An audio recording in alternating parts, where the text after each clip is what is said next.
Once upon a time, in a kingdom, a queen gave birth to her new son named Prince Moon. Shortly after her both children, Prince Moon and elder son, Good Speaker, started to walk around. Tragically, their mother feels seriously ill and sadly passed away one day.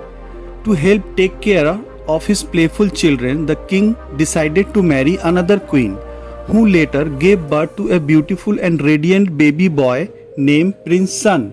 The king was overjoyed and wanted to please his queen for bringing up all the three children. As a gesture of his gratitude, he promised to fulfill one wish of her in the future.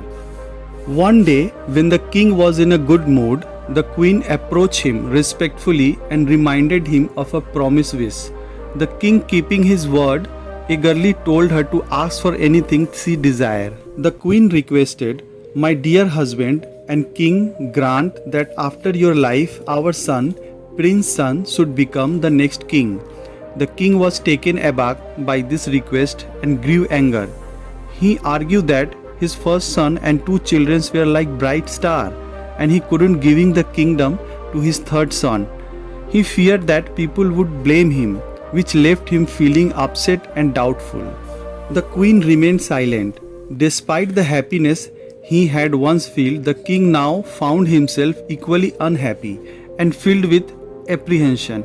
He even suspected that the queen might have nefarious plan to harm his firstborn children. To ensure the safety of his offspring, he made a secret decision. The king secretly called Prince Good Speaker and Prince Moon and informed them to the queen's dangerous desire. He sadly revealed that the only safe place of action for them was to leave the kingdom and return only after his passing, to claim the rightful places as a ruler. The two obedient princes accepted their father's order and prepared to leave. In a few days, they were ready to depart. They bid farewell to their father and friends and left the palace. As they passed through the royal garden, they encountered Prince Sun, who had always been affectionate and friendly towards his two older half-brothers. Upon learning that they were leaving for an extended period, Prince Sun decided to join them. The three brothers embarked on their journey together. After several months of travel, they reached the forested land near the mighty Himalaya. Exhausted, they sat down under a tree. The eldest brother, Prince Good Speaker, and asked the youngest Prince Sun to go to the nearby lake, fetch water in the lotus leaf, and bring it back for them to drink. Unknowingly to them, the beautiful dark blue lake was inhabited by a water demon. This demon had the authority from his demon ruler to capture anyone who entered the water, as long as they didn't know the answer to the question, and the question is, what is the teaching of the gods? Prince Sun, being dry, tired and dusty from their journey, went directly into the water without hesitation. Suddenly, the water demon emerged from the beneath of the surface and captured him. He demanded an answer to a question. What is the teaching of gods? Prince Sun replied, I know the answer. The sun and the moon are the teaching of the gods. He replied. The demon declared that Prince Sun was wrong and belongs to him. He pulled him underwater and imprisoned him in the deep cave. As a Prince Sun was delayed, Prince Good Speaker asked his other brother Prince Moon to go to the lake and bring water in lotus leaf. Just like Prince Sun, Prince Moon entered the water without investigation and was captured by the water demon, who repeated the same question. Prince Moon's answer was identifying the four directions, north, east, south and west, as a teaching of God, was also deemed incorrect by the demon, and he suffered the same fate as his brother.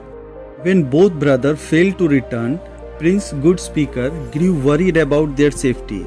He decided to investigate and saw two sets of footprints leading into the lake, but none of them is coming out. To protect himself, he bring up his sword and bow and arrow and began to walk around the lake. Seeing that Prince Good Speaker was cautious and didn't enter the water demon approached him in disguise as a humble villager. The demon suggested that Prince Good Speaker bath, drink, eat some lotus root. Remembering that one-way footprint, Prince Good Speaker suspected the person to be a demon in the disguise and confronted him. The demon returned to his original form, appearance and confirmed that he has captured his brothers. The demon explained that he was allowed to eat anyone who entered the lake and who didn't know the teaching of gods, but he was not permitted to harm someone who knew the answer. The demon transformed into the more agreeable form and offered to listen to the teaching of the gods. However, Prince Godskeeper declined, saying that he couldn't discuss with such wisdom in his currently dirty condition. Recognizing Prince Good Speaker's wisdom, the demon washed and refreshed him, offered him lotus leaf water and tender lotus root, and prepared a comfortable seat adorned with wildflower. Prince Good Speaker was set aside his weapon and took his seat. The demon sat by his feet, resembling a student listening to a revered teacher. Prince Good Speaker then shared the teaching of gods. You should feel shame for doing unwholesome deed.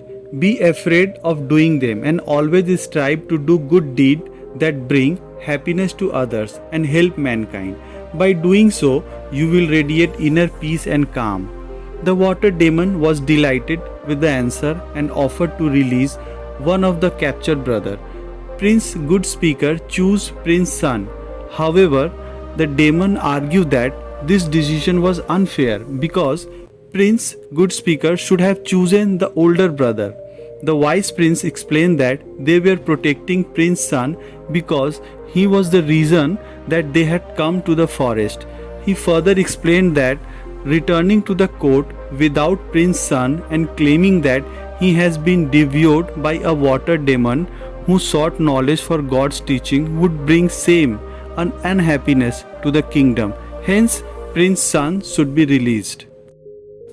Impressed by Prince Good Speaker's wisdom and adherence to the teaching of God, the demon agreed and brought both brothers back to shore, unharmed but with. Following this incident, the Buddhista, a term of an enlightenment, offered the water demon further guidance. He suggested that the demon had likely committed numerous unwholesome deeds in the past life, leading to his current state as a flesh-eating demon. Continuing on his path would trap him in the terrible existence in the future life. Unwholesome deeds, he explained, that lead to shame, fear, and unpleasant rebirth, while wholesome action resulted in self-respect, peace, and pleasant rebirth. The demon was convinced to change his way and live harmoniously with the princess. One day, they received news of king's death. The three princes, along with their newfound friend, the water demon, returned to the capital city. Prince Good Speaker was crowned as a king. Prince Moon became the chief minister and the prince's son became the commander of the army. The water demon was granted a safe place to live, where he was well cared for, all the entertained for the rest of his life. So friends, the moral of the story is that unwholesome action lead to shame and the fear, while wholesome action result in self-respect and the peace. Thank you for watching. Stay happy.